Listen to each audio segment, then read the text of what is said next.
Adolf Hitler committed suicide on April 30th, 1945, in his bunker in Berlin, Germany.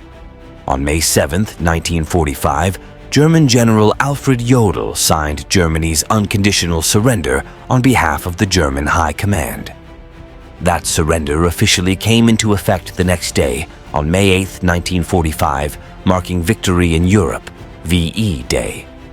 All eyes moved to the Pacific, where Allied forces remained in deadly conflict with Imperial Japan. D-Day and the invasion of Europe had been brutal. Defeating Nazi Germany had come at a great cost to the Allies, and as they studied the Pacific theater, they knew that subduing the Japanese nation into surrender would be an equally bloody and costly endeavor. Maybe even more so. Japanese troops had repeatedly fought tooth and nail over islands they had conquered. Yet, the stated goal for the Allies was unconditional surrender, just as it was for Germany. Then, Hiroshima and Nagasaki changed everything.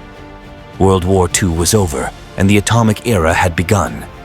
While very few knew about the Manhattan Project, the rest of the world foresaw a particularly bloody and dangerous invasion and ultimate conquest of Japan itself to end the war.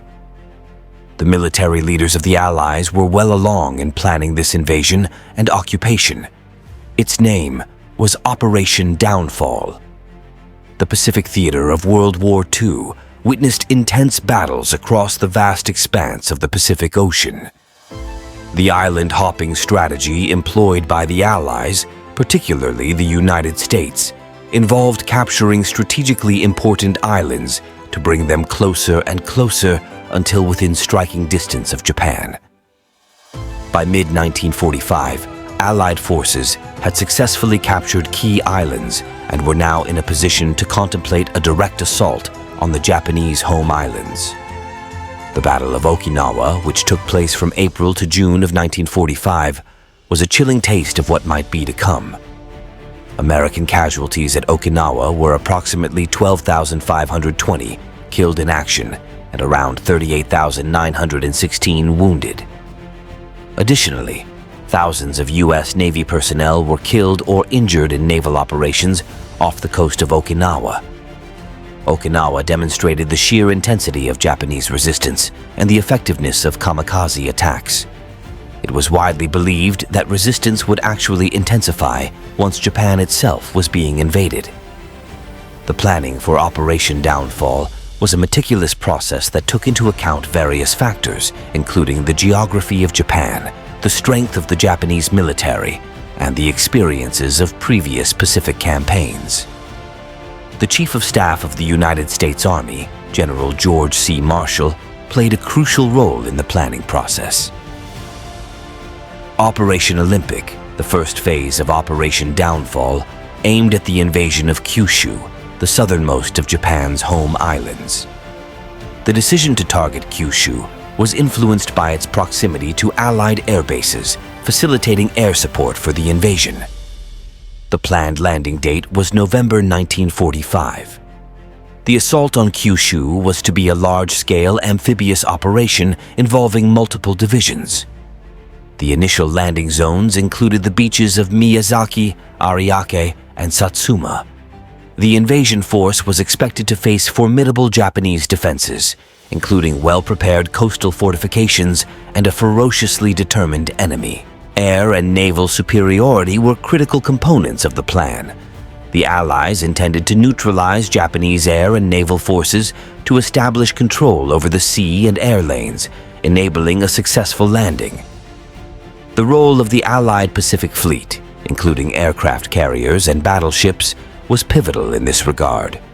The success of Operation Olympic was seen as a prelude to the larger and more ambitious Operation Coronet. This second phase involved the invasion of the Tokyo Plain on the main Japanese island of Honshu. Tokyo, being the capital and a major industrial center, was a strategic target. Scheduled for March 1946, Operation Coronet envisioned a massive amphibious landing on the eastern coast of Honshu with the objective of capturing Tokyo and surrounding areas. The Tokyo Plain, characterized by its flat terrain, was suitable for large-scale military operations. Operation Coronet aimed at delivering a decisive blow to the Japanese Empire by capturing its political and industrial heart. The success of this operation was considered crucial for bringing about the surrender of Japan and ending the war in the Pacific. However, planners were well aware that the Japanese would defend their capital with great determination, and the battle for Tokyo was expected to be fierce and deadly. The planning for Operation Downfall recognized the immense challenges posed by the invasion of Japan. The Japanese military's fanatical commitment to defending their homeland, coupled with the mountainous terrain and urban centers, made the task formidable. Additionally, the Allies were well aware of the potential for high casualties among both military personnel and civilians. Estimates of potential casualties varied, but they were consistently high. Planners considered the possibility of protracted and intense urban warfare in the densely populated areas of Tokyo. It would be worse than D-Day in France. Unknown to most of the world, the Manhattan Project had achieved its goal. Facing the imminent invasion of Japan in Operation Downfall, President Harry S. Truman and his advisors considered the use of the atomic bomb as a means to bring about a swift and decisive end to the war. The bombings of Hiroshima on August 6, 1945, and Nagasaki on August 9, 1945, demonstrated the devastating power of nuclear weapons. The shock and horror of these bombings, coupled with the Soviet Union's entry into the war against Japan, led to Japan's unconditional surrender on August 15, 1945. Operation Downfall was not to be. The use of atomic bombs remains one of the most controversial decisions in history. Proponents argue that it expedited the end of the war, saving lives that would have been lost in a prolonged invasion. Critics contend that Japan was already on the brink of surrender, and the bombings were unnecessary and morally questionable. What if the Allies had launched Operation Downfall? That it would have been brutal, there is no doubt. The subsequent use of atomic bombs, while achieving the desired outcome, introduced a new era of warfare and left a lasting impact on the world. Whether Operation Downfall would have achieved a better outcome is a question that elicits passionate answers on both sides. We can only speculate.